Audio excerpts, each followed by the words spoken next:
घरकुल लाभार्थ्यांसाठी अतिशय आनंदाची बातमी आहे. कारण 31 जुलैपर्यंत राज्य सरकार आणि केंद्र सरकारच्या माध्यमातून तुम्हाला नवीन एक चान्स देण्यात आला आहे. 31 जुलैपर्यंत तुम्ही अर्ज करू शकणार आहात. अतिशय महत्त्वपूर्ण माहिती आहे, त्यामुळे शेवटपर्यंत व्हिडिओ नक्कीच पाहायचा आहे. तर राज्य सरकारच्या माध्यमातून माहिती पाठवण्यात आली आहे. ही माहिती काय आहे ते आपण समजून घेऊया.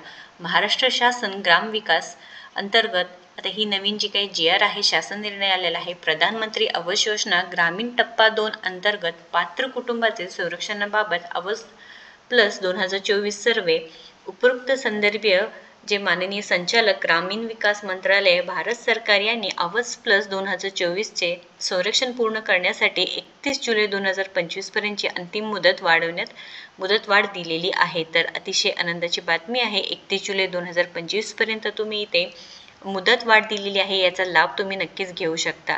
तर नक्कीच इथे आपल्या जिल्ह्यातील आवास प्लस संरक्षण 2018 मधील प्रतीक्षा यादी म्हणजेच प्रायोरिटी लिस्ट समाविष्ट न झालेले व सिस्टीमद्वारा अपात्र झालेले परंतु सध्या स्थितीत पात्र असलेले सर्व कुटुंबियांनी potentially eligible house holder under PM प्रधानमंत्री आवास योजना ग्रामीण प्रधानमंत्री टप्पा 2 अंतर्गत नवीन 10 एक्सक्लुजन क्रायटेरियानुसार 31 जुलै 2025 पर्यंत संरक्षण पूर्ण करून कोणतेही बेघर कुटुंब व संरक्षणापासून वंचित राहणार नाही याची दक्षता घ्यावी.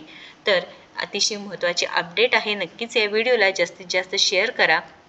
सेल्फ व असिस्टेड सर्वेद्वारा ज्या कुटुंबाने सिस्टीमद्वारा फ्लॅग केलेले आहे अशा कुटुंबाचे चेकरद्वारा व्हेरिफिकेशन करण्यात कार्यवाही दिनांक 31 जुलै 2025 पर्यंत पूर्ण करण्यात यावी. यापुढे संरक्षणासाठी कोणतीही मुदतवाढ मिळणार नाही याची नोंद घ्यावी असे सुद्धा सांगण्यात आले आहे. तर घरकुल PM आवास योजना शेवटची मुदत लगेच तुमचे अर्ज करून घ्यायचं आहे. तर या व्हिडिओला जास्तीत जास्त शेअर करा आणि अशाच महत्त्वपूर्ण माहितीसाठी आपल्या चॅनलला सबस्क्राईब करा. धन्यवाद.